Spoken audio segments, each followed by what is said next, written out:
To this computer. Aaron, we've cracked it. We've got the audio working. Good to see you. Yeah, you too. And well, this is take two of this particular podcast because we tried to do it before and we kept getting crashed. And the reason it kept crashing is because Lauren was not present and the internet gods didn't want us to continue without Lauren's first question. So now she is present today, and you are more than welcome to fire away and ask Aaron your first question. What is the hardest part on making a book?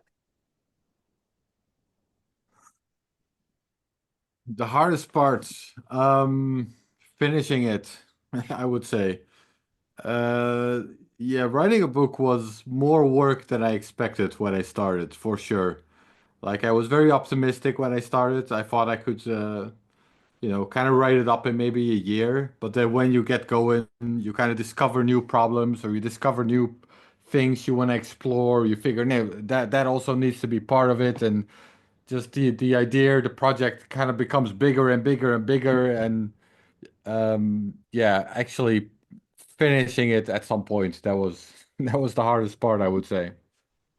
I may have done it the wrong way around as well because the way I write articles, when I write articles for Bitcoin Magazine, I kind of pick a topic where I don't know a lot about, but I find that could be interesting, and then I sort of explore that topic, and then I explain it to my readers. And that's kind of how I did it with this book. I sort of figured out, hey, I don't know a lot about this topic. Let's write a book about it. But I think when you do a book, that's maybe not the. It's better to write a book about something you already know a lot about, probably, rather than do sort of this article strategy where it seems interesting. Let's write a book about it. So yeah, going from nothing to book, that was it was more work than I anticipated when I started. And he's a professional writer. He's been a journalist his well, your whole career. I've only ever been a journalist other than side jobs, yeah. Right. So very used to writing, and the art of writing and the form of writing and investigating. But still, as you heard, when it comes to actually putting a book together, there's it's a whole different dance. Well, I what's mean, your you answer, must. Daniel? Pardon? What's your answer to that question? Yeah, I was gonna Yeah. say, like, what about you? For me, again, like getting it over the line was the hardest part because as soon as you started writing, it just comes out of you. It's an incredible feeling, actually. You put your fingers to the keypad, and everything that's kind of locked up in your brain just starts flowing through you. And before you know it, 4 hours has passed, and you've completely lost track of time, and you've got all of this stuff out. The next day, you reopen your laptop and you read what you've written, and you're like, "What the hell is all Yeah. this shit?"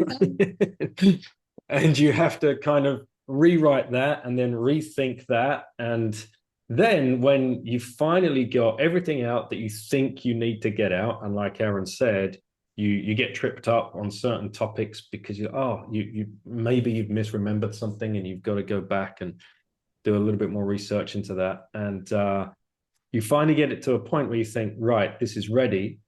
And then you give it to an editor, and then they completely cripple you with you get, I'm sure you remember this, you get the copy draft back of a chapter, and it's just crossed through, reorganized, uh, margin notes, and you're like, oh, who am I kidding? Like, and that's when imposter syndrome really kicks in. Hmm. And That's when you really think about, nah, I'm not. What am I doing? Who am I kidding? Nobody's going to read this. And you go through all of those horrible doubts. But then the editor actually does come through, and they'll put their arm around your shoulder and put this here, put that there, reorganize this, put this there, embellish that, take that out. That's too much. And it's them, I believe, that really helped me get across and over the line and to print. Even though it was self-published, they did all of that heavy lifting as well. There's a lot to it. It's not just brain splat, get stuff down on paper and get it out. Yeah, a book really evolves over the time that you write it, I would say. For as a joke, well, someone bought it, but as a joke, I auctioned off like my first outline for the book, which I called the Genesis book white paper, I believe. Right. And I found this like by the time I was done writing the book, I found like the first outline I scribbled out like 10 chapters and what the chapters were gonna be. And then the end result of what the book actually is, basically completely different. Like you start writing one book and you end up having written a completely different book, or at least to a very large extent, yeah, it really evolved and grew over time into something completely different than what even I, as the author, were expecting when I started. What's been the most rewarding part of the journey from the minute you sketched that white paper to today? Um, I will say, so even though in a way I think it was the wrong approach to sort of pick a topic that just seemed interesting, but I don't know a lot about, to, writing a whole book about that, like that in itself may not have been the best strategy when it comes to, finishing a book fast. But it definitely, for me also, I learned a lot. I learned a lot myself about the prehistory of Bitcoin, and therefore also about Bitcoin itself, and what drove the invention of this technology.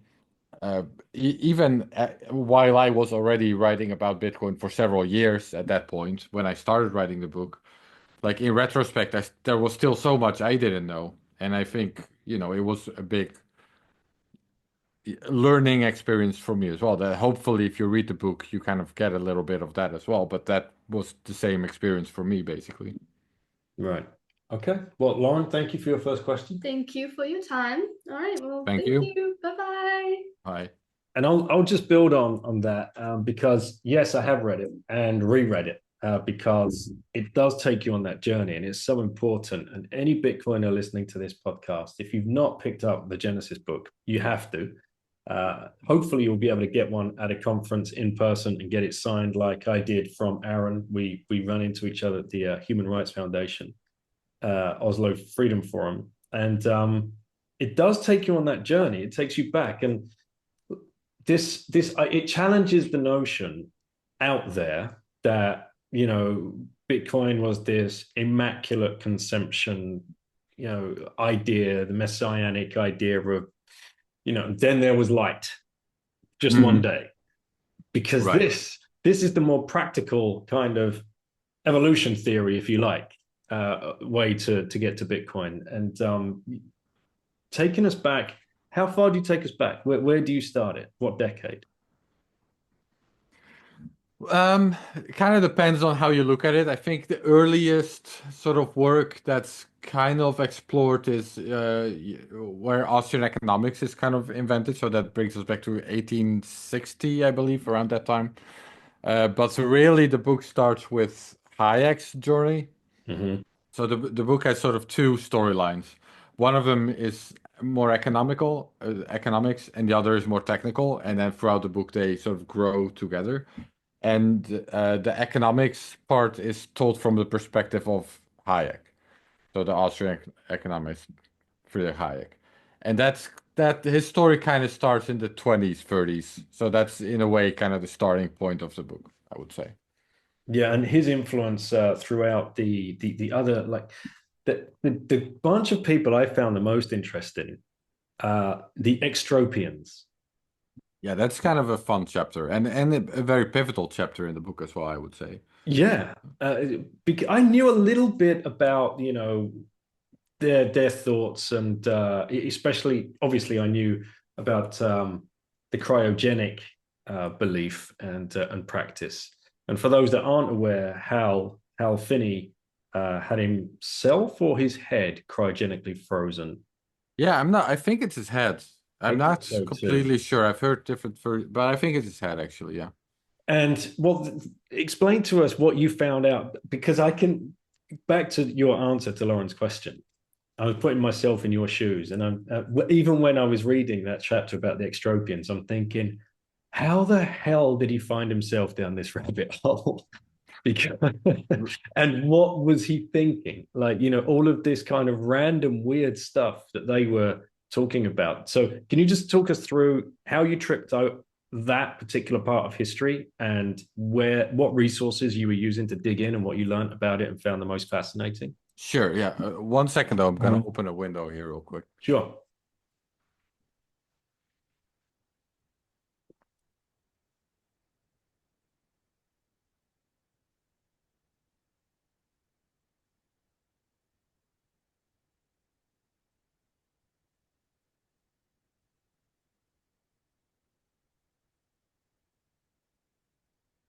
Yeah, it's cold outside, but the sun is like shining right on this window, so it's actually getting hot in here. The extropians. Yeah, the extropians kind of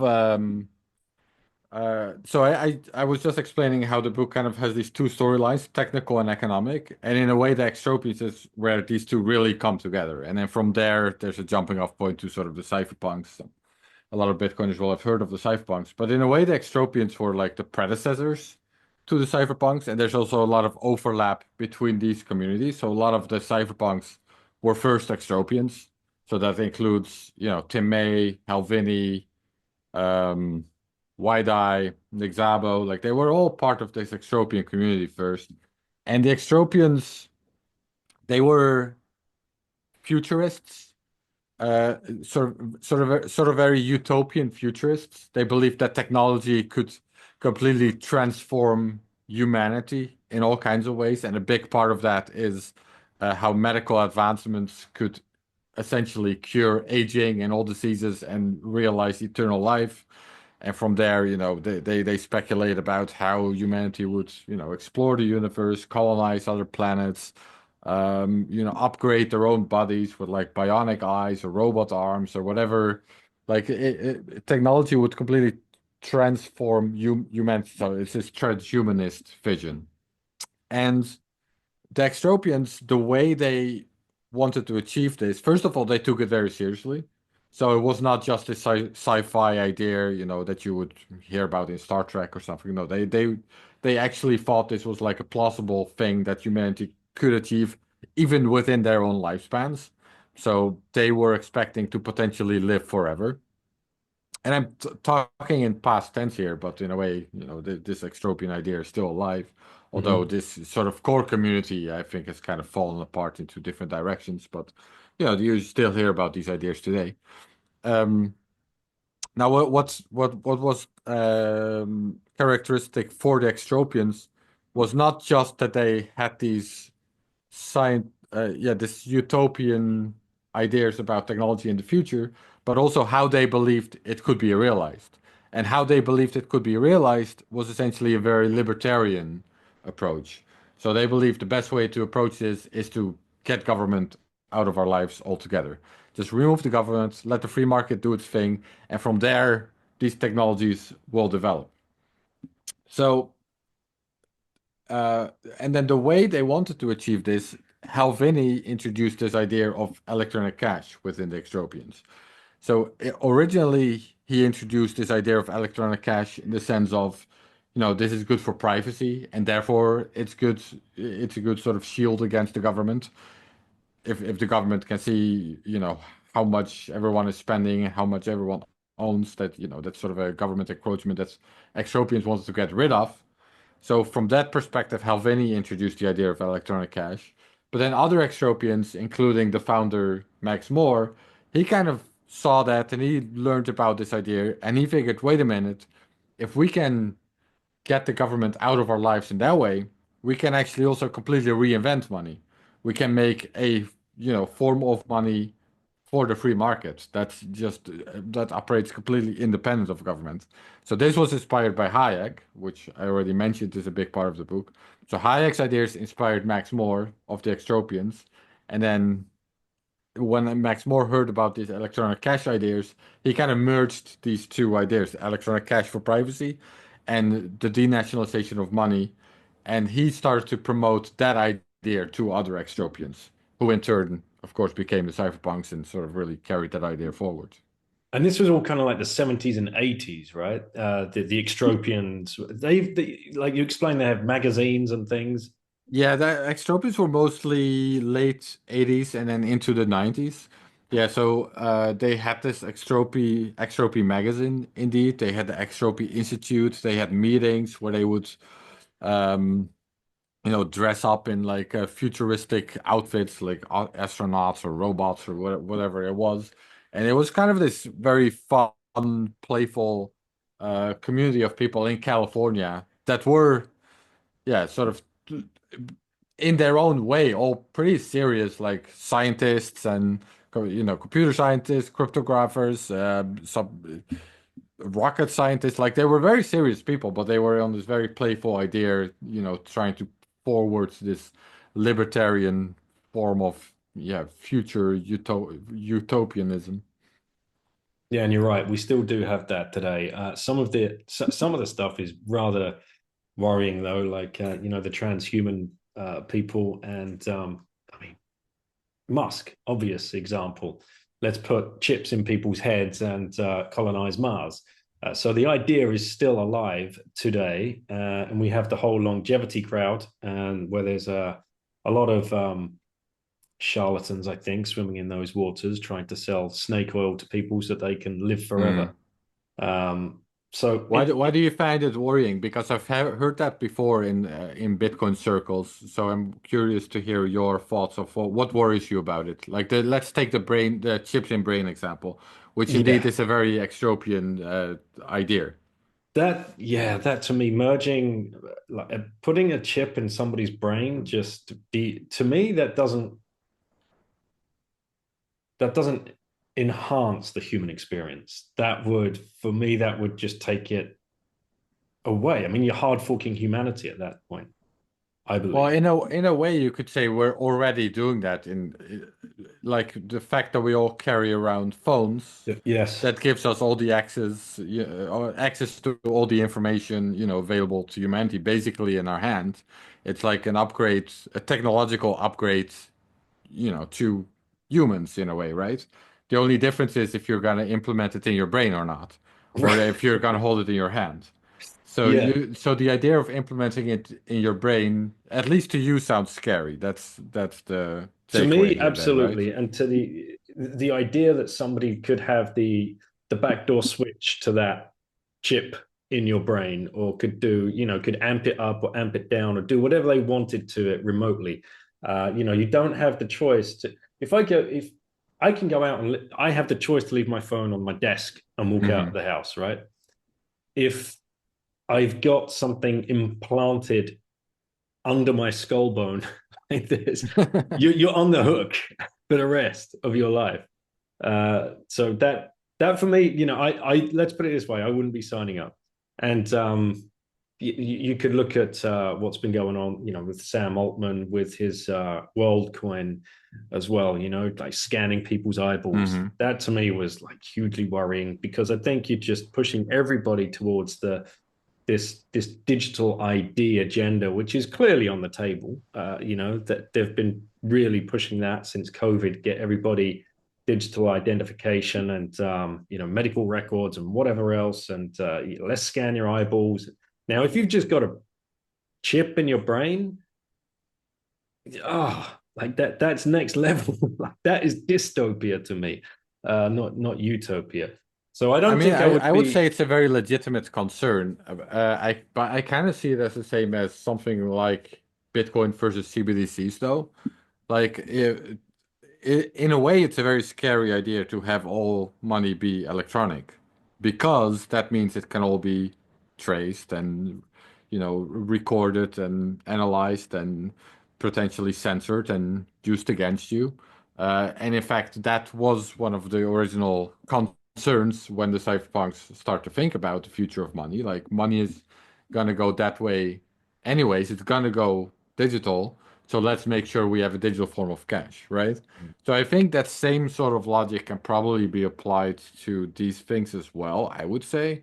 Like, I kind of suspect, without having any value judgment, I kind of suspect that if this stuff works, if you can actually implement chips in people's brains and that works, and that gives them a superior memory or superior, you know, working workload for the brain, like they just become smarter, then, that's it makes sense that that's gonna catch on and evolutionary gonna succeed. So if we're gonna go that way anyways, then it's probably good to focus on making sure that it's done in a way that it can't be controlled by any third party. Trying to stop it from happening at all is one approach, but I don't know. I think it's very hard to stop technology from happening. So it's Mm. probably better to try to avoid the harmful path and go for, if it's a chip in your brain that no one can access and it's just purely this individual upgrade that only you have access to, would you still be concerned about it then? I'm not in the queue for that. Fair enough. Yeah. I mean, me neither, but I think, you know, it, let's say, I mean, I don't think I would be, I'm not going to be the first one to try it, that's for sure. But No. let's say, it's been tried by a lot of people and it actually works. And now they're all, they all memorize everything, every book they ever read, or they know the content of every book they ever read. Like they have the content of humanity in their own mind. And at any point, they can just use it and just working for them. I mean, at some point, you're gonna just fall behind if you don't also have that, right? Oh man, again, to me this sounds like dystopia. This sounds like Terminator 2 or something, that's I mean, you, I agree. I was a lagger even when it comes to smartphones, and still, I think it's kind of a concerning thing that it can be tracked where you are walking at any point of the day. mm. That's not a fun idea, but the advantages are so big that I have a smartphone anyways. I just take the downside with the upside, and it outweighs it. I agree with you though that people are going to do it. Yeah, People will do it. I think so. If it works, then yeah. Yeah. So then it's a much harder question, right? Like, are you gonna fall behind? I think Yeah. eventually you don't want that either. So the best, your energy is probably best spent trying to, make sure that this type of technology is not controlled by any third party. So again, that's why I sort of make the Bitcoin analogy. Mm. Like, I I think it's actually a pretty concerning idea that money is going digital. But since it is going digital, let's make sure that we at least maintain some privacy and Mhm. censorship resistance. Like that's the original sort of cypherpunk idea, motivation behind Bitcoin, I think. And a similar logic should probably be applied to other technologies as well. So the thing that really I found really interesting was the cryogenics. Uh, that is crazy stuff. I mean, that's classic Austin Powers. Like he, Yeah, so the idea there for those that don't know, although I guess most in Bitcoin space will know this, but yeah, the idea is basically cryonically freeze either your head or your body when you die. And then the theory is, right now, that's just a frozen body, it's just a dead body in a tank somewhere. But maybe in like 20, 50, 100, 1,000 years from now, technology will advance to the point that they can actually, you know, unfreeze you and cure whatever disease or whatever the reason is you died, and then bring you back to life. That's the theory behind it, and I think there's definitely something to be said for that theory. Like the point being, if you're dead and you don't freeze your body in that way, then for sure you're not coming back. That's a given. While if you do the cryonic thing, you know, is the chance 0% that it will work out in the future? Maybe it's like 0.1% that it will work, right? That's more than zero, so it's kind of worth the bet maybe, even if it's just 0.1%. Now, right now, scientists don't think that it will actually work, but that's kind of the bet, right? That scientists in the future will figure it out, and then whatever scientists today think is just going to be proven wrong, and you know, people like Halvini will come back to life in a couple decades from now. it's it's Would you, wild. well, so would you do that? I If no. let's say you're getting it for free, yeah, because it's pretty expensive. But let's say you, Daniel, you because if you're such a nice guy, you're getting one for free. Would you do it? No. No, why I not? I am look, I'm not religious in any manner of speaking or spiritual, but I do believe that once your time's up, once you've died, there is something, we call that a spirit or some kind of soul. I don't know, whatever that would leave the body. So what are you bringing back to life? That all sounds religious though, Yeah, doesn't it? it does. But I can't, I don't At want least people to. spiritual. Yeah, I don't want people. I don't want to give people the wrong impression that I'm a religious person that's going to church and all this kind of stuff. Right. But I do believe that at some point, does that mean I believe in crossing over and going to a different? I really don't know, but and I wouldn't want to. Yeah, I couldn't imagine being brought back, decades later. Yeah, that would be a trip. When yeah, like in everything and everyone that you knew and loved would have moved on, like, in completely different places. I think you'd find yourself very lonely, and who knows how you'd even function. Maybe you can't function as you were expecting, like as with full autonomy. And I don't know. Let's Well, say I mean, you get one for for free. one, you're assuming that you're the only one doing it, right? But Yeah, if your wife and friends and kids, or if everyone does it, then 50 years from now, everyone's gonna be there, and yeah, the world has changed, but yeah. Again, no, I'm not in the queue for that. You? well, it's What are you interesting. thinking? I mean, I'm not literally in the queue for it because I could be. You can't actually subscribe for this, and I Yes, you know can. people that This is have. something like this is a real deal. People can look into this and subscribe for it and be, cried. This isn't fantasy. Yeah, it exists. So, the answer is no, I'm not in line for it. I have not subscribed. But the logic kind of makes sense to me. And it's interesting that you mentioned religion because in a way, like this extropian movement was specifically meant as an alternative to religion, which I Hmm. find interesting. So the way Max Moore wrote about that, the founder of this movement or co-founder, he argues that science and scientific progress has kind of chipped away at the influence of religion in society, but it hadn't completely displaced religion because religion was still it still gave people something that science couldn't give them. So that was, a sense of purpose or something to kind of hold on to when you're not doing well or and indeed sort of this idea that there's maybe something after death, that there's something bigger. But he was not convinced by these um, but these arguments for religion. He thought it was mostly a wasteful exercise, and even sort of the meaning that it would give, he was not very convinced by because really the meaning then comes from something that's bigger than you, rather than from yourself. So he really saw extropianism as a replacement for religion that could, instead of having people kind of adhere or subscribe to some external, being, actually try to, improve their own lives in the here and now, while still giving sort of that hope for the future that there's something, after life, literally in the sense of, making life itself external and, traveling to the stars instead of like to the heavens, but, just, but it's sort of this more realistic science, or a realistic, I don't know if I should use that word, but at least a more science-based approach to it. So the sort of energy that you channel into a religion, now you channel into actually, improving technology and potentially actually realizing this eternal life type of future.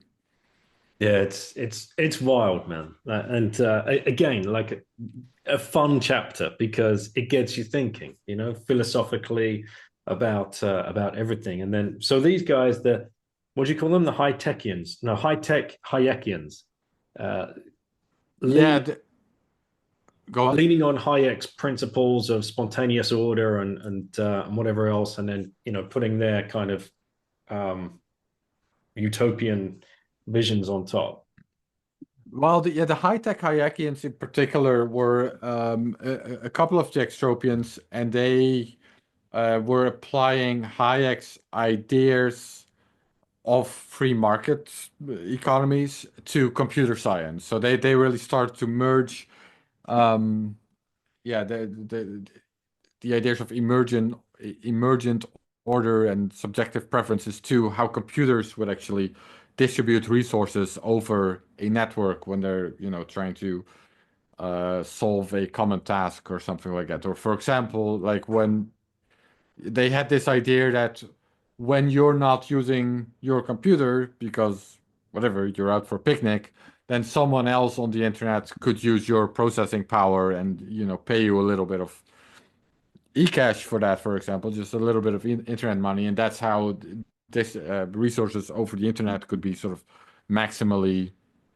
distributed. And yeah, so they really, but they were not. They were just a couple of the extropians. It's kind of a subchapter within the extropian subchapter, but it shows how these Hayekian ideas started to be merged with the computer science and the sort of technical side of the story. And then you move into the cypherpunks, which a lot of Bitcoiners would have heard about. Those that are new to the rabbit hole might not know this part of history. So this was really kind of focusing on the 90s and a couple of key players, key names in there that hopefully you can walk us through and how this come around and what they were thinking and how they were approaching, the idea of money. Yeah. So the cypherpunks were founded by Tim May and Eric Hughes and John Gilmore. It started with Tim May and Eric Hughes having a discussion, and then they got John Gilmore involved pretty early. And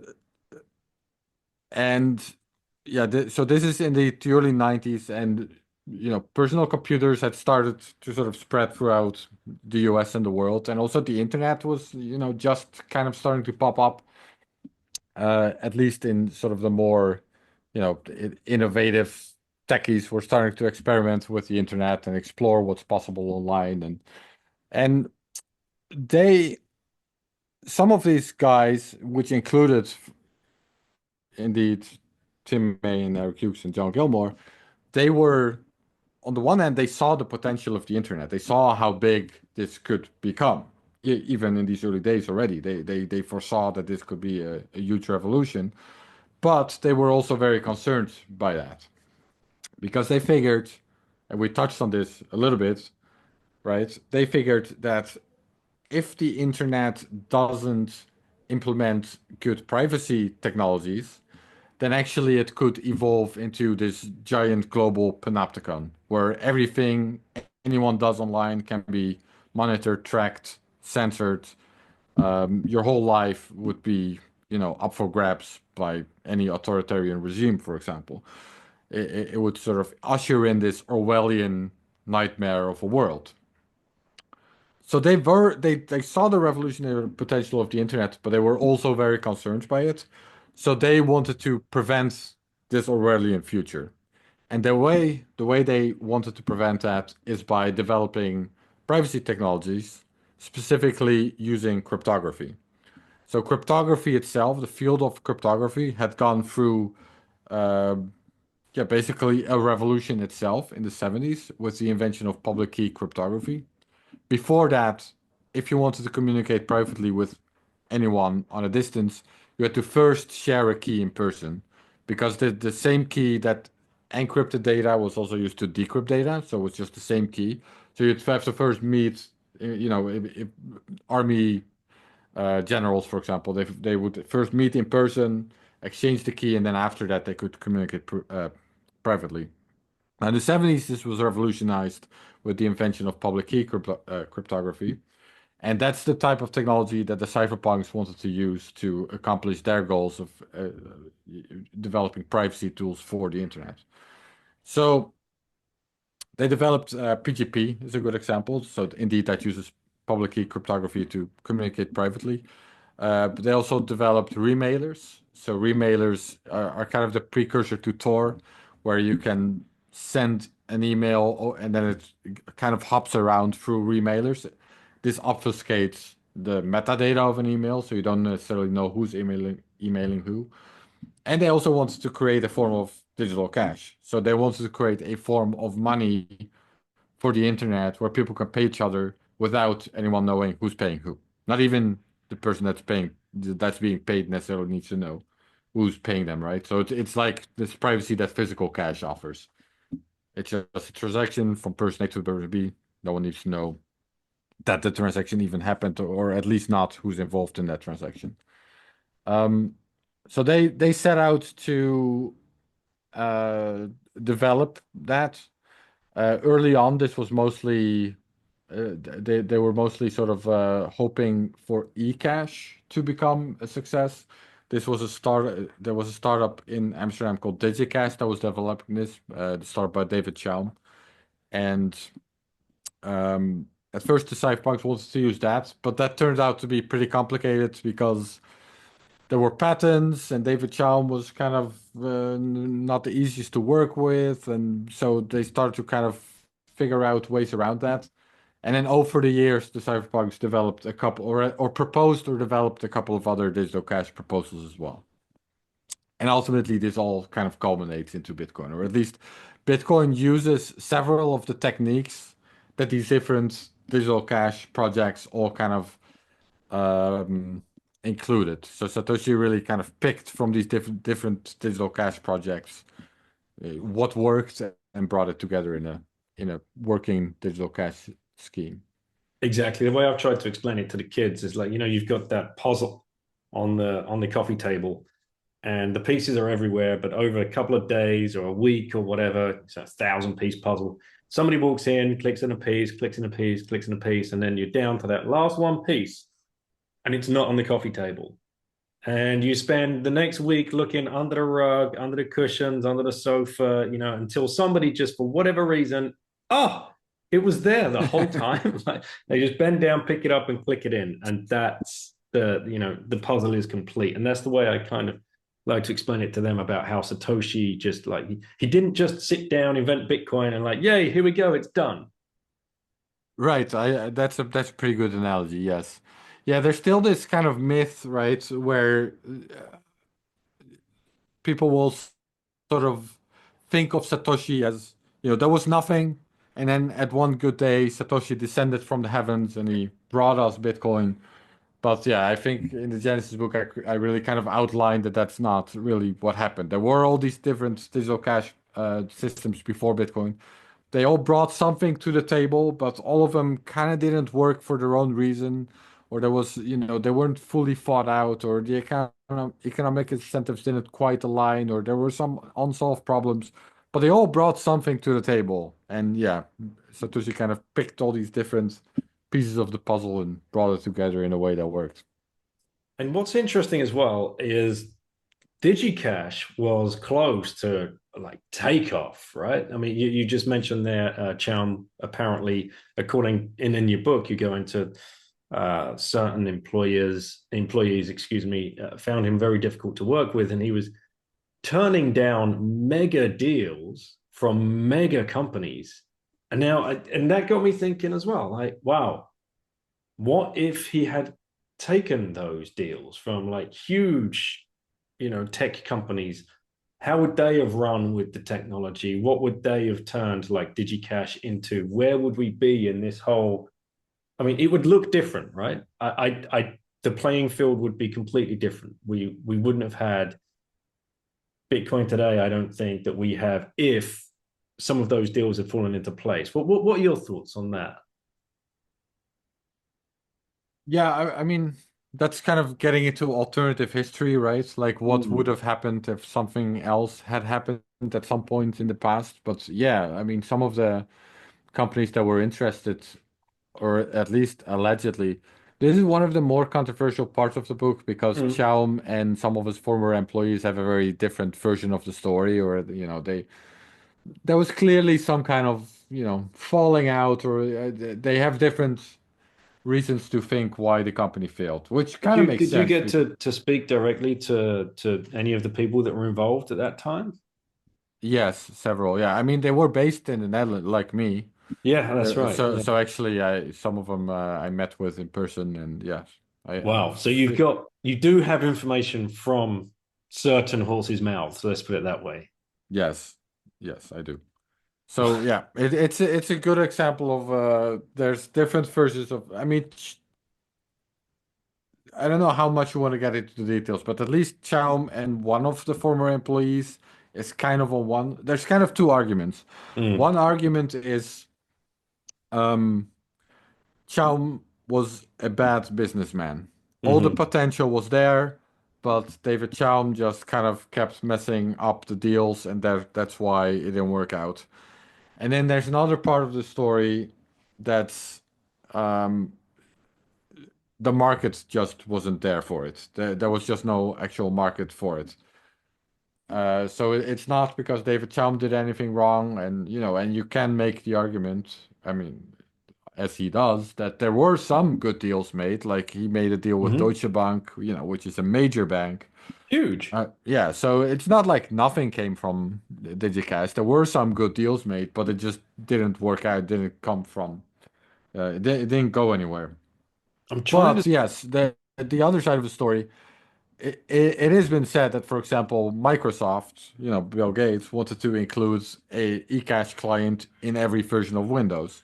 Mhm. I mean, if that would have happened, then basically, everyone in the world, other than maybe a handful of Linux and Apple users, would have actually been able to use electronic cash. And yeah, I do think the whole electronic cash landscape would have looked completely different, obviously. I mean, maybe it wouldn't have caught on. We will never know. But if it had caught on, then yeah, would there still be any room for Bitcoin, so to say? Like, would that have even still been invented? Or would Satoshi have said, hey, electronic cash is here, nice, I'm gonna, whoever Satoshi was, I'm gonna do something else with my life. Like, we'll never know. We will never know, but it's an interesting thought process. And if Chaum had taken that from, and you explain in the book, the reason he turned down that deal was they wanted to pay him up front, and like hundreds of millions of dollars, I think. But he turned it down because he wanted something like 12 cents on every version of Windows sold or I thought it something was like that. more. I thought it was like $2 or something. I Right. don't. I mean, I I'm trying don't to have find it in the the book, I don't but have the brain chip yet, so these kinds of data details I have trouble remembering. But I me thought it was neither. like That's why I'm trying to find it in the book. But like, listeners get the idea, right? There was huge cash on the table, huge yes, cash. Like yeah. It we, wasn't just Microsoft. It was like Visa. It was I mean, there were a bunch of Dutch banks. It was like major companies were interested. Yeah, just to paint that picture, like at this time we're still in the early days of the internet, right? Mhm. And it was not obvious yet how the internet would like finance itself or fund itself. Like now we know that most websites are kind of driven by advertisements.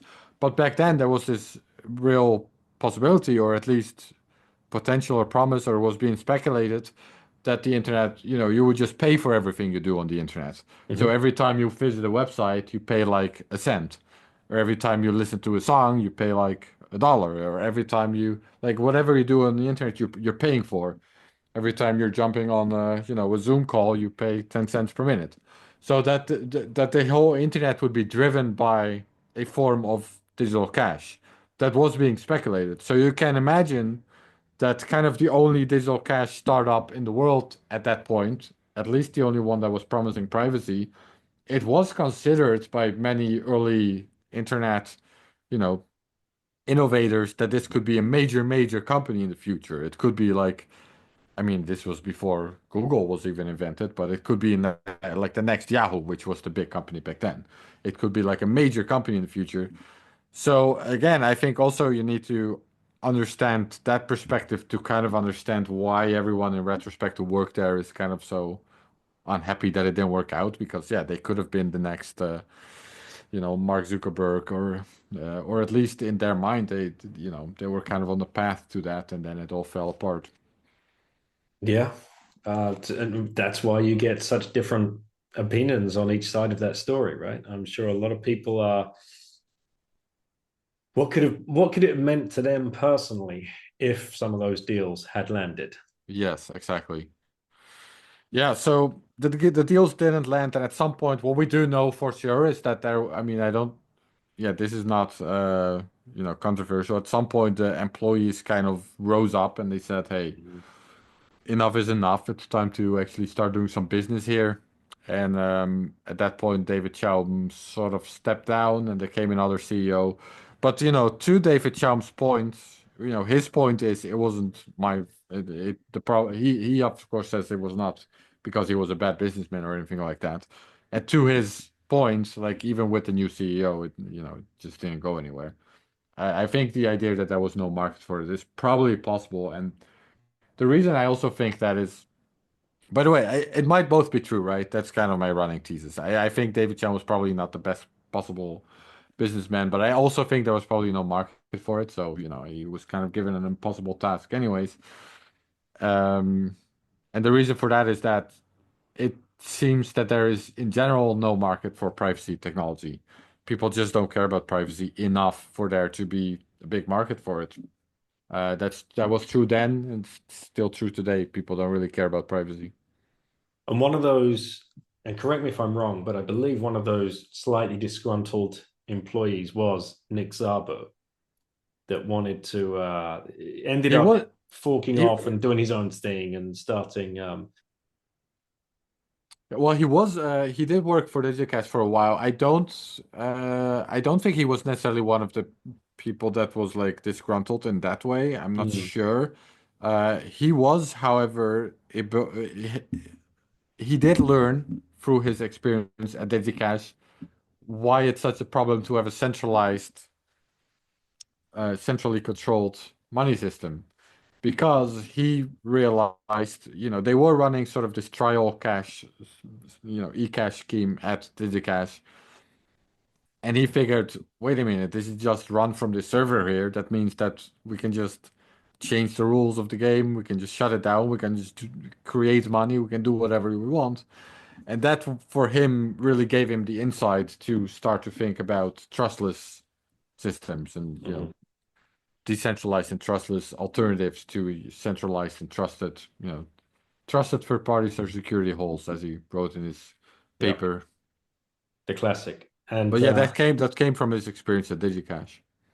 yeah, and smart contracts as well, I assume, would have come from that with his experience. I don't know if that like originated at digicash. I mean, he wrote that. I actually I think it makes more sense to sort of invert that. Like Mm. he got very interested in we didn't go over this very much, but within the cypherpunks there was kind of a more radical variant of it, which was led by Tim May, who's also one of the co-founders of the cypherpunks. And he believed, so I explained how the cypherpunks wanted to avoid this sort of dystopian version of the future, this Orwellian future where everything you can do on the internet can be monitored and tracked, etc. He believed if we do deploy strong cryptography, if we do deploy strong privacy tools, then actually society will go in the opposite direction of that. Namely, governments will lose complete control over their population because everyone can transact anonymously, which means they can hide their income, means they can avoid taxes, also through um, like WikiLeaks types of setups, government secrets can be leaked and even sold for private for digital cash. And so he foresaw that if strong privacy is deployed, then actually it will undermine the operation of governments altogether. And then instead, people will learn to self-organize online. So they would learn to self-organize, to trade, and this would require things like, digital marketplaces using digital reputation, but also, and this is where Nick Szabo comes in, things like smart contracts. So you can trade in such a way that your counterparty can't cheat you because by the act of paying, you get the service automatically, right? Like a vending machine. So that's kind of what a smart contract is. It's kind of like a digital vending machine. You pay for something and automatically you get what you paid for. And Yeah, so Nexabo was very interested in this sort of crypto anarchist version of the future, which I just described. That's sort of what Tim May was proposing or promoting. And to realize that, that's why Nexabo got interested in smart contracts. And from there, in order to make smart contracts work, you need a digital form of money. You need a digital form of money that the government can't stop if you want to realize this um, crypto anarchist future. So that's kind of where that idea comes from. So I would say actually it was first smart contracts, and that's why he wanted to, that's why he got interested in smart contract in digital money and ended up working at digicash. And then BitGold. Yeah, so Bitgold was Nick Szabo's proposal of doing a form of digital cash. And, that's sort of based on his experience of the problem of eCash that was centralized and centrally controlled. He wanted to create a form of money that was not centralized and centrally controlled. So that's where the idea of Bitgold comes from, basically.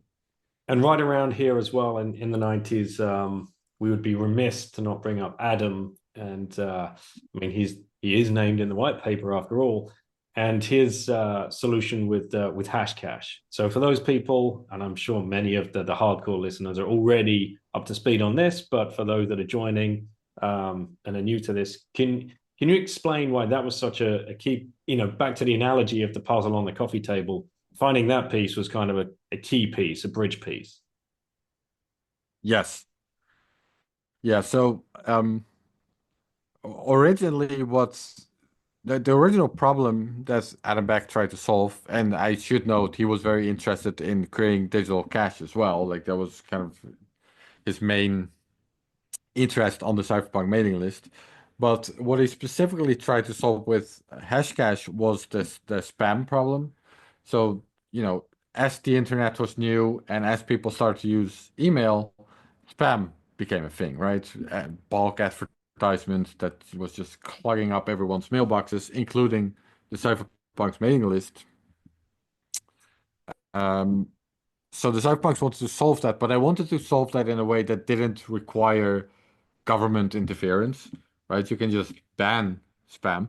But the concern was if you're gonna, make certain type of internet traffic illegal, namely spam, and if the government's gonna enforce that, then ultimately the government can decide how people use the internet. Ultimately, the government can say these kind of messages are allowed and these messages are not. Now, the cypherpunks, of course, wanted to avoid that. They wanted to create sort of this anarchist form of, the world, but first of all, the internet. So they wanted to create a form of postage, so a way that it would cost something to send an email.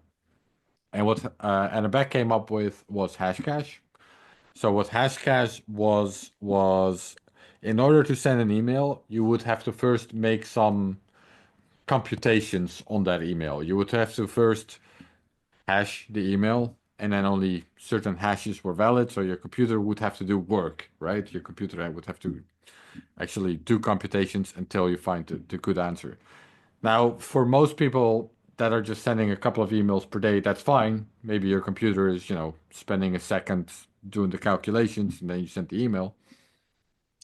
But for a spammer that wants to send a million emails per day, that means a million seconds of calculations. And now all of a sudden, the cost is really starting to add up to the point where spam would hopefully become unprofitable. That was the theory, anyways. So he introduced that. He introduced that idea. But then pretty quickly, people on the cypherpunk mailing list realized that it was kind of a bigger idea than just postage. What it really did was, for the first time, it tied physical scarcity, namely real world energy, computational cycles, to something digital. So something digital that's hard to create because it requires real world resources. So this tie of real world resources, real world scarcity, that was immediately recognized as, that could potentially be a good basis for a form of money, because you want your money to also be scarce. If you can just make money freely, then that's not a good form of money. So then right after that, shortly after that, we saw several digital cash schemes proposed that used hashcash as a way to create the currency, as a way to sort of keep the currency creation, yeah, somewhat difficult. So that includes Nick Szabo's Bitgold, but also White Eye's B Money and Helvini's RPow. They all used that same proof of work hashcash technology to create the currency. And of course, Bitcoin does something similar. Satoshi gave a clever twist to that because Bitcoins aren't really the hashes. Like they're not directly, the hashes that you're using. Whereas that was the case with most of these other digital cash schemes that used proof of work hashcash, but rather, hash proof of work is used as sort of, the race, the lottery in mining, and then you still get rewarded the coins. But it's not necessarily the case in Bitcoin that if you solve a more difficult proof of work problem, you get more coins. It just, it's set in stone how much coins you're going to get for it, which Mhm. which is good because that's how we know there will only be 21 million coins. That was one of the problems with several of these other digital cash schemes, that as computers get faster and faster over time, then it becomes easier and easier. Even if you're tying it to world scarce resources, it still becomes easier over time because computers just become stronger to create new coins. So then you still have sort of technological inflation. That was still kind of a problem. So Satoshi really solved that by, just saying there will only ever be 21 million. So we've done 80s, 90s, and we talked about Hayek back in the 20s and 30s. But you open the book in the noughties, and people might not have heard of Egold and Douglas Jackson and his story. So this is, again, really important for people to understand because many of us in the space, we probably had careers in the early noughties, and this was going on. This was huge. This was an investable asset. I had no idea it existed. I worked in financial markets. I didn't know this was here, and it wasn't small, right? Did you want to talk a little bit about eGold and what was going on, who was investing in it? Because he had it was huge amounts, and how it was eventually, ended. Yeah, so this is the story of Douglas Jackson. And indeed, I opened the book with that, really because I think it really highlights why Bitcoin is needed and why it's designed the way it is. Yeah, so eGold was a form of digital currency, but it was not decentralized. So what it was Douglas Jackson um, backed this digital currency with gold. So he had actual gold in vaults that he was storing in vaults, and then against this gold, he would issue digital cash. And this digital cash was really, he had a central server. You could create an account there, and then once you had the account, there was a number in your account that represented how much gold you owned, and you could send that around and you could receive more from others. And you could actually get the gold if you wanted to. Like it was actually like backed by the actual gold. So in that way, you could send value around on the internet. And this was indeed growing pretty popular. Like it was growing quite significantly um, until it got shut down. So at some point, and it's kind of shocking. It's kind of shocking how blatant or how um, what's the right word? Well, the shocking part about this is that Douglas Jackson, if you read his story and if you listen to, you know, uh, listen to him, it's really obvious that he tried everything in his power basically to comply with every law that he could think of. He really went out of his way to, comply, and he even reached out to regulators whenever he got some sort of request from, um, you know, police or any sort of authority. He would cooperate. He tried his best to just run this business as a business and not break any laws. And just to help you out here, paint this picture of Jackson, because I'd never heard of this character, and he's not one of the like cypherpunks, extropians, or anything like this. He was an oncologist, right? So he'd made money as in a medical profession, and a veteran of the U.S. Army Medical Corps, right? He just founded a business because he had, from what I understand, loved studying about monetary policy, had gone deep into the history of gold, and was fascinated by the Egyptians and blah blah blah, and the rise of gold as a medium of exchange, and that's how he started this business. And it was, like you said, he had the gold secured in vaults, completely legally, and was issuing tokens against that, which represented tiny amounts of gold, not the whole bar. So it's like fractionally breaking up the gold, and it was being used. It was being used as he had a huge amount of customers. I can't remember the exact numbers that you're saying here, but we're talking about a doctor,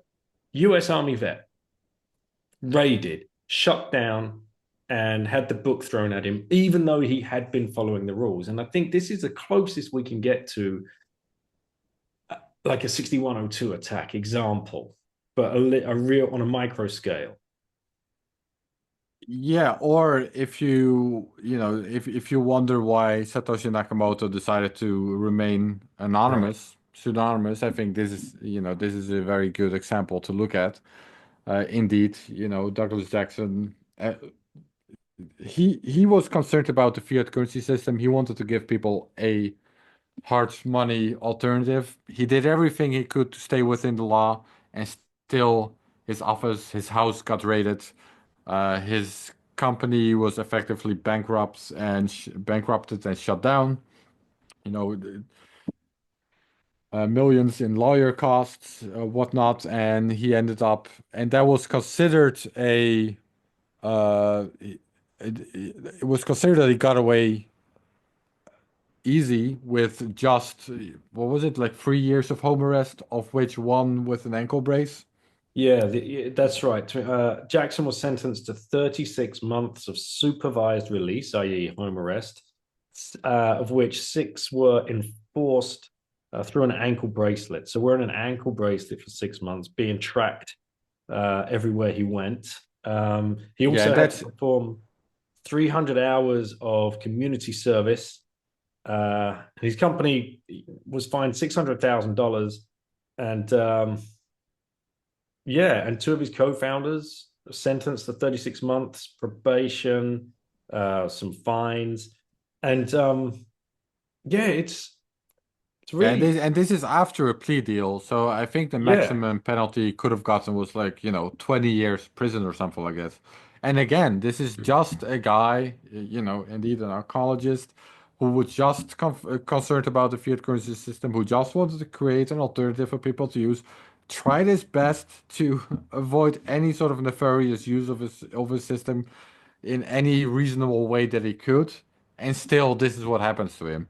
So And yeah, it it, really there's shows that. there's another really interesting point that the U.S. government issued seizure warrants to have 58 large e-gold accounts closed on suspicion of money laundering. Classic, it's and they leveraged the 1961 Racketeering Act, which is a tool for law enforcement originally installed to fight organized crime, which this wasn't, and 1,000 kilos of gold backing these accounts, which was about a quarter of e-gold's supply that he had in the vaults, taken, confiscated, liquidated.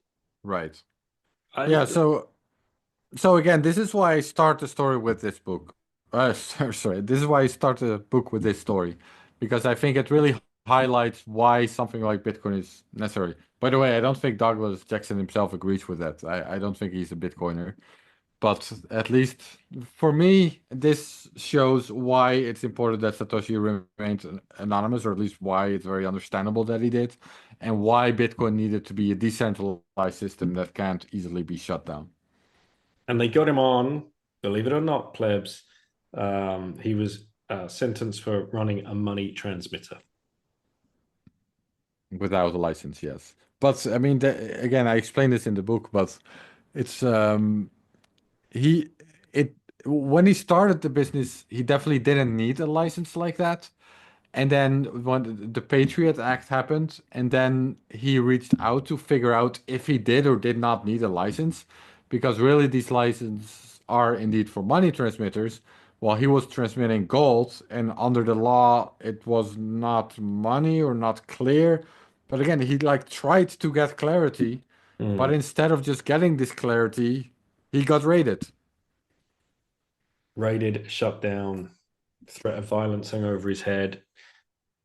Family, oh man, it's just, and again, interesting timing that the final verdict was released in 2008. That's when it all went down. And the timing couldn't be more interesting that Right. that verdict comes through 2008 in the midst of the financial meltdown. And Halloween of that year, the white paper drops in the inbox of the mailing list of the cypherpunks. And here we are today. Yeah, to be specific, the mail dropped in the cryptography mailing list.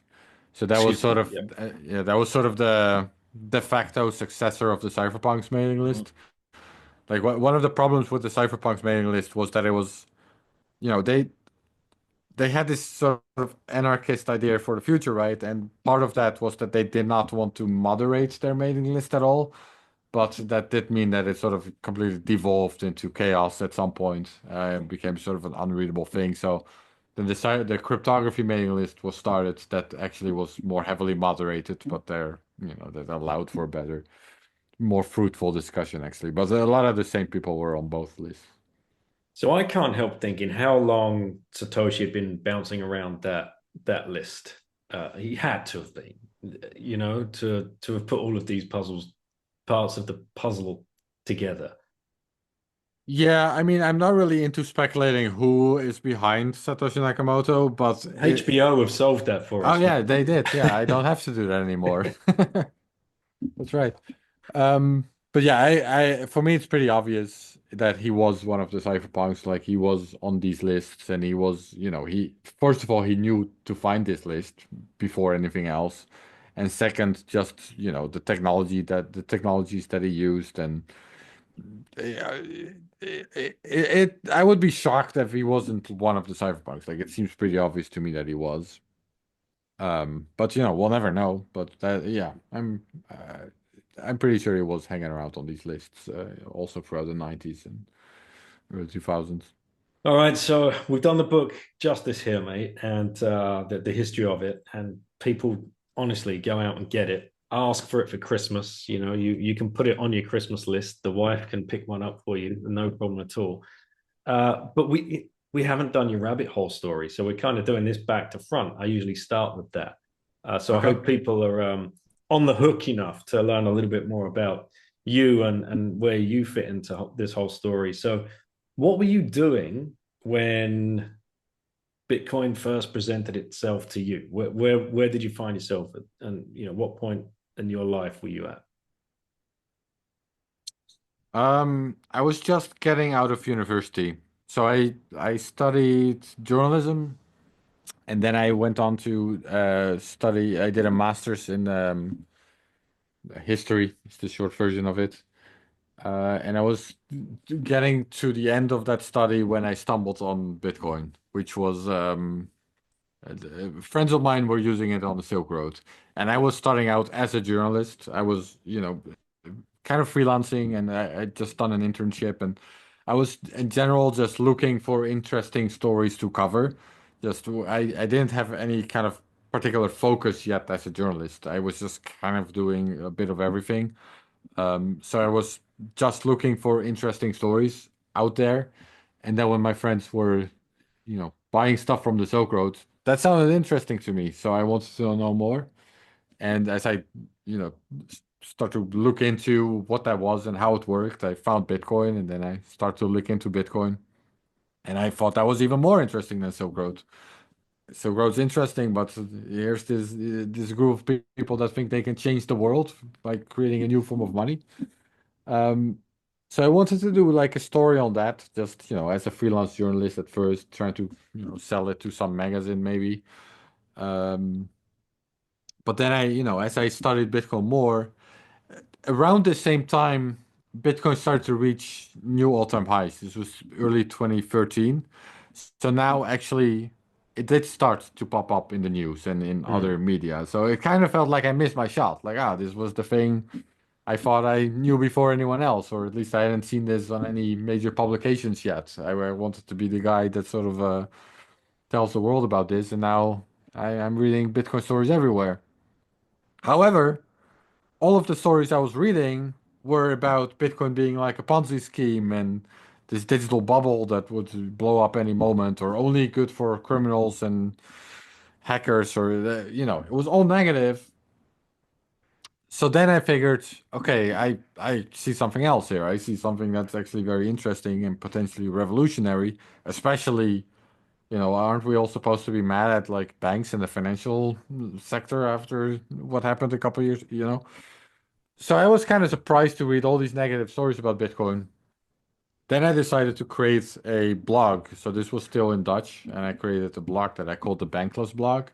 And I kind of started to counter all these mainstream media narratives, all these negative narratives about Bitcoin. So I wrote a story about why Bitcoin is not a Ponzi scheme, and I wrote a story about why it's not just for criminals. And that started out as a blog series that I just posted on my own blog. And then from there, that evolved into a Dutch news site where it would just cover Dutch. At this point, I was, deep enough into the rabbit hole, so to say, that I was like, I decided this was super fascinating, and I just wanted to go full time on Bitcoin. So I started with my own news site, and then I also began freelancing for a couple of international publications, including CoinDesk, Bitcoin Magazine, also right from the start, Cointelegraph. And then after about a year, I think it was, of kind of trying to make my own thing happen, Bitcoin Magazine hired me as a technical editor, or at least I became the technical editor there uh, for a while. Now I'm the editor in chief. Well, mate, an incredible arc, and to have found it, I find it amusing that you found, like, you thought you were late. Like, everybody thinks they're late. Not only did you think you were late to finding Bitcoin because it was hitting all-time highs, but you thought you were late to breaking the story as well. So you had a double kick in the balls. But you No, are. I did not think I was late to Bitcoin itself, I should say. I Oh, did good. figure, because I realized, or I figured, you know, I pretty quickly I take figured out what Satoshi wrote in one of his articles as well, or one of his blog posts. Like, either this is going to zero or it's going to like a lot, and we were, definitely not at a lot yet. So I thought this could still grow a lot from here where we are. Yeah, but I did feel like I was late with writing about it. That's true. Yeah. And it's funny because at the Bitcoin Amsterdam conference, we talked about this before on the one before we got cut off. I hosted a panel there with Peter Rizzo from Bitcoin Magazine as well, and Joe Nakamoto, who was with Cointelegraph at the time, now doing his own freelance stuff. And Joe had managed to get on Isabella Kaminska, who was ex Financial Times, and I can't remember her name. It's escaping me now. Jemima from the Financial Times. Uh, and both have written articles which us in the Bitcoin space would consider to be negative articles about Bitcoin, and probably perhaps even poorly informed in some cases. Mhm. And my opening question to the panel was, who here on the panel has ever written a FUD article or a negative piece about Bitcoin? And Joe and Pete put their hands up because they had worked for legacy media in the past. And the ladies kept their hands down, and that just set the whole scene for that panel. And it was incredible because they were defending the articles that they had written in the past, and Peter and Joe were obviously batting those back. But what's an interesting conversation came up in that panel about the study of journalism and you were explaining this to me before we got cut off on that original podcast that we did, and the different types of study, and what was being taught at that point when you were studying journalism, the two different styles, because to the general guy on the street that hasn't studied journalism, we don't know these conversations are even taking place. Hmm. Yeah, what you're referring to, I think, is like traditionally journalists are thought to supposed to be objective, right? Like journalists are supposed to sort of not have a view on whatever is happening and kind of just report on what is happening. And this idea has been challenged. It's been challenged over, since the 60s probably this kind of started. But once in a while it kind of resurges. And it's still being challenged.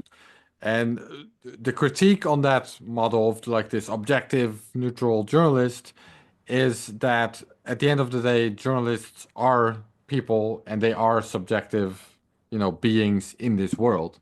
And it's actually impossible for them to be objective. It's just not something they can do. Even just deciding which stories you're gonna cover is itself a form of subjectivity, right? There's no objective way to say what is more important than something else or what should be, what deserves cover. It from top to bottom, it's all subjective what you're doing just because you are a subjective being doing this work. So really, the approach that journalists should take, that this form of journalism contends at least, um, is that you need to be transparent and honest about your own subjectivity.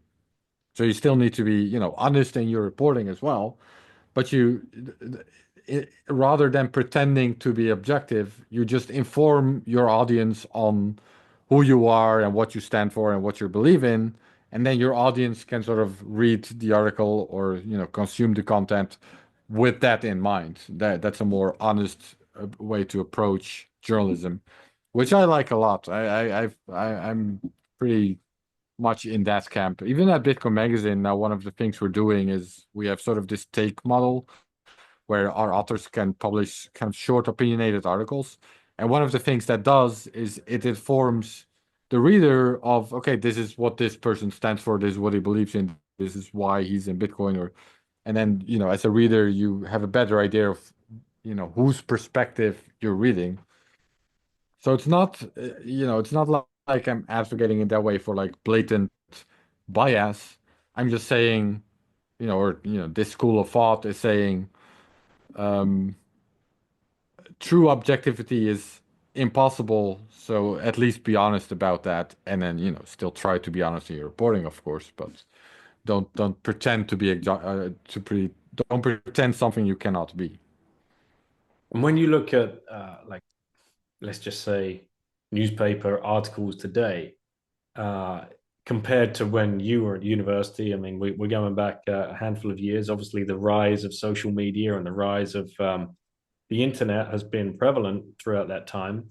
Um, where do you see this heading? Like, there's is AI just gonna write and this drivel out and get mass stream media opinions and bias and propaganda in front of people, or do you see more people leaning towards private magazines, for example, to get their information? I mean, I think one of the trends that's already been pretty clear is that it's becoming more about individual journalists than about sort of media institutions. Like in the traditionally,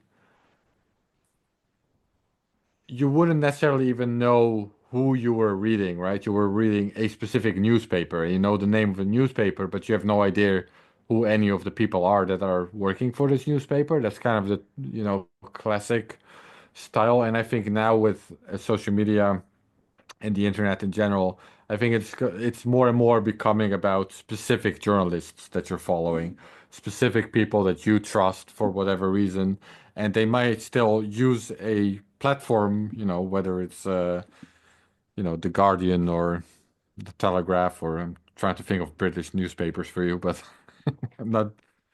Um, but in a big way, you're actually more interested in what specific journalists have to say. I think that's a trend we've been seeing over the past 20 years, and I would say that's probably gonna continue. It's more gonna be about individuals than about institutions in that way. And have you seen? I mean, we have seen a shift in a narrative in the press, but have you? How do you view it? Do you view it with kind of a cautionary glance? Like we're certainly riding the wave of a U.S. election at the moment, and there's headlines every other day now. Do they concern you in some way, or everything's good for Bitcoin? Where do you kind of land on that? What do you mean exactly? Are you asking about how media are covering Bitcoin, Yeah, or? exactly. Because right now it just seems to be like splash and dash, clickbait, Bitcoin this, Bitcoin that. And if you actually took any time reading into the articles, but they're not very substantial. I mean, if you ask me, this comes down to a much deeper problem, which is that it's becoming very difficult for journalism to actually sustain itself at all. Because, up till, let's say, 20 years ago, people would actually pay for journalism because I would pay for their newspaper or their magazine or whatever it was. And with the internet, that's mostly been disappearing. So I think the incentives are completely wrong right now. The incentives are almost not geared towards producing quality. They're more geared towards attracting attention, attracting clicks. Um, I don't think that's a Bitcoin specific problem. I think that's just a problem across the board.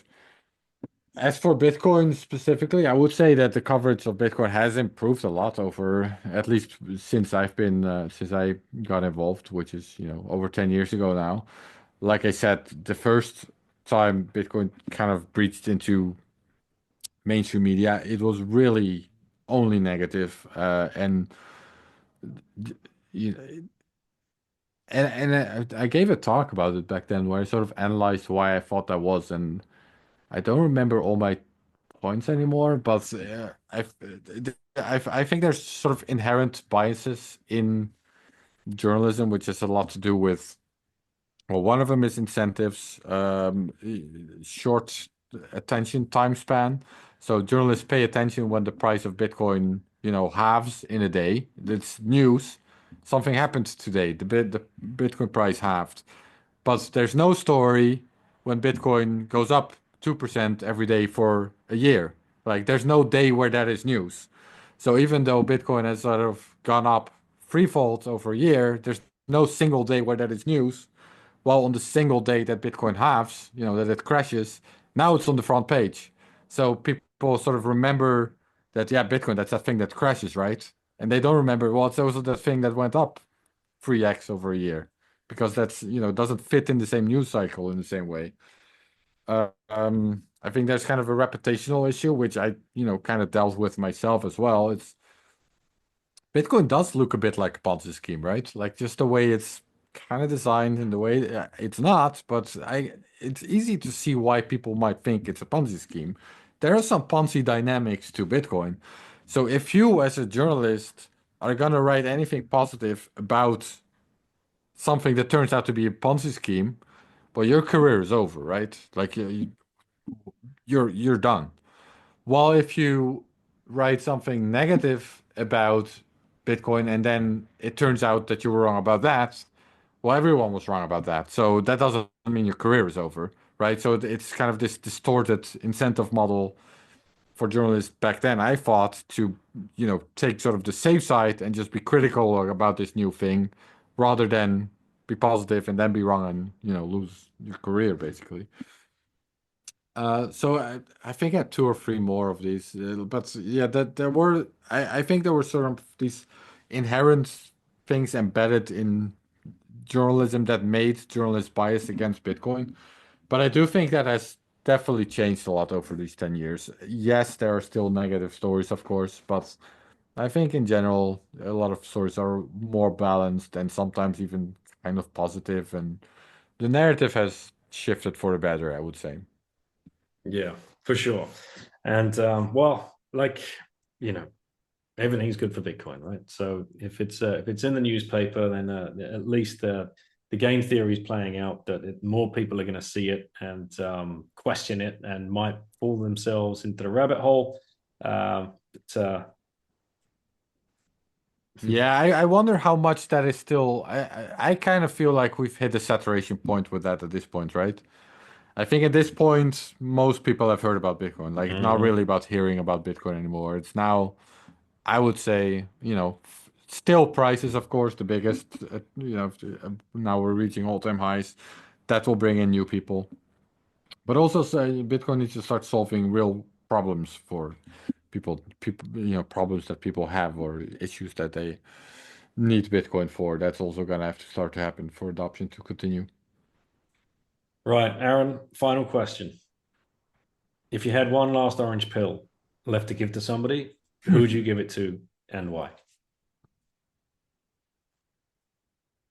Is this a question you ask everyone? Yep. Ah, that's I mean, I'm just thinking probably the most influential person at this point would maybe be like the Pope. If we give the Pope, he's got like 1 billion followers or something, right? Are there like 1 billion Catholics? I wouldn't know, but a I hell of don't a know the lot. exact number, but it's gotta be a lot. Um, Either the Pope or uh, like the Prime Minister of India. They have a Prime Minister, right? Or the Again, I don't know. I would yeah. imagine so, being British, prime minister or president. Maybe some countries have both. So who knows? What's your answer? It's funny. It's changed over time. More recently, and this has been a shift on the show. Actually, I've obviously asked this question about 500 times, and more and more people are coming back to the idea of my wife, my father, my mother, my brother, my sister, my Mm, best friend, that person that they've been trying to reach for like 5 or 6 years, and they just keep mm, knocking their head against the brick wall. right. But certainly we've had the Pope and people like that. But I used to say Greta because, and it's timely that you asked me this because just yesterday, my wife and my daughter, my oldest daughter, we went into London and we met Tom Nelson. And Tom Nelson's the producer of Climate, the movie. And he's a Bitcoiner and he's doing great work. And I suggest anybody watch that film because it's a brilliant debunking film of the last 20, 30 years with very, incredibly interesting people and data points. And I used to say Greta because of what I saw her and her narrative do to my own kids. And I know for a fact, if, it put the fear, and Caitlin brought this up with Tom yesterday, because at the beginning of the movie, they open with Greta's famous speech, how dare you, and all of this. And Caitlin had watched the movie the night before, and she was explaining to Tom. She's like, "Man, like watching that just brought back so many bad memories." I was like 11 or 12 when I first watched that, and I honestly thought that we're never going to be able to grow up and have a family. I honestly thought like the planet was going to fall out of the sky, and the damage that she's done to that generation of young people. And if she really truly cared about the climate and about the people that follow her, then if she were to be orange pilled and could just pivot her message and say, "Here's hope, here's light, here is Mm. something that is going to, lift humanity up and give us a good way to harness energy," then that would have been that's been my answer for a while. But yeah, thanks for asking. What about someone like Jeremy Powell?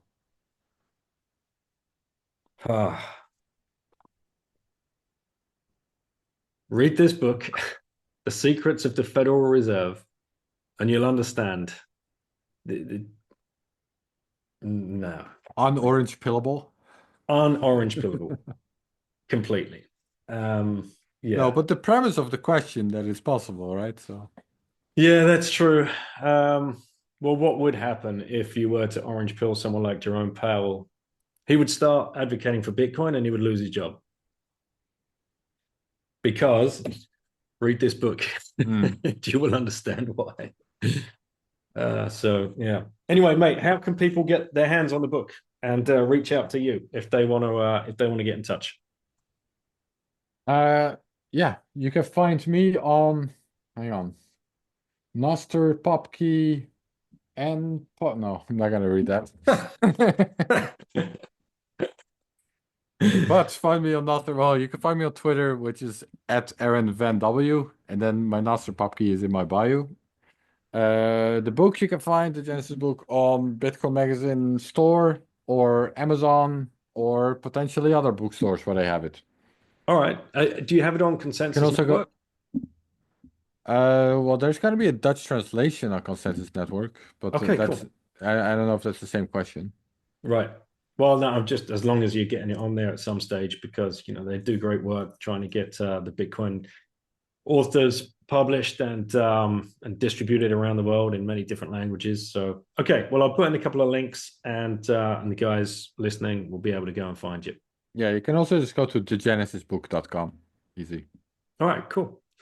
Well, Aaron, thanks for coming on. Thanks for everything you're doing for Bitcoin. Continue to do, have done in the past. It's incredible career that you've managed to build in this space. And yeah, here's to seeing you again next year at one of the conferences and getting to hang out. Yes. Thanks, Daniel. Take care, mate.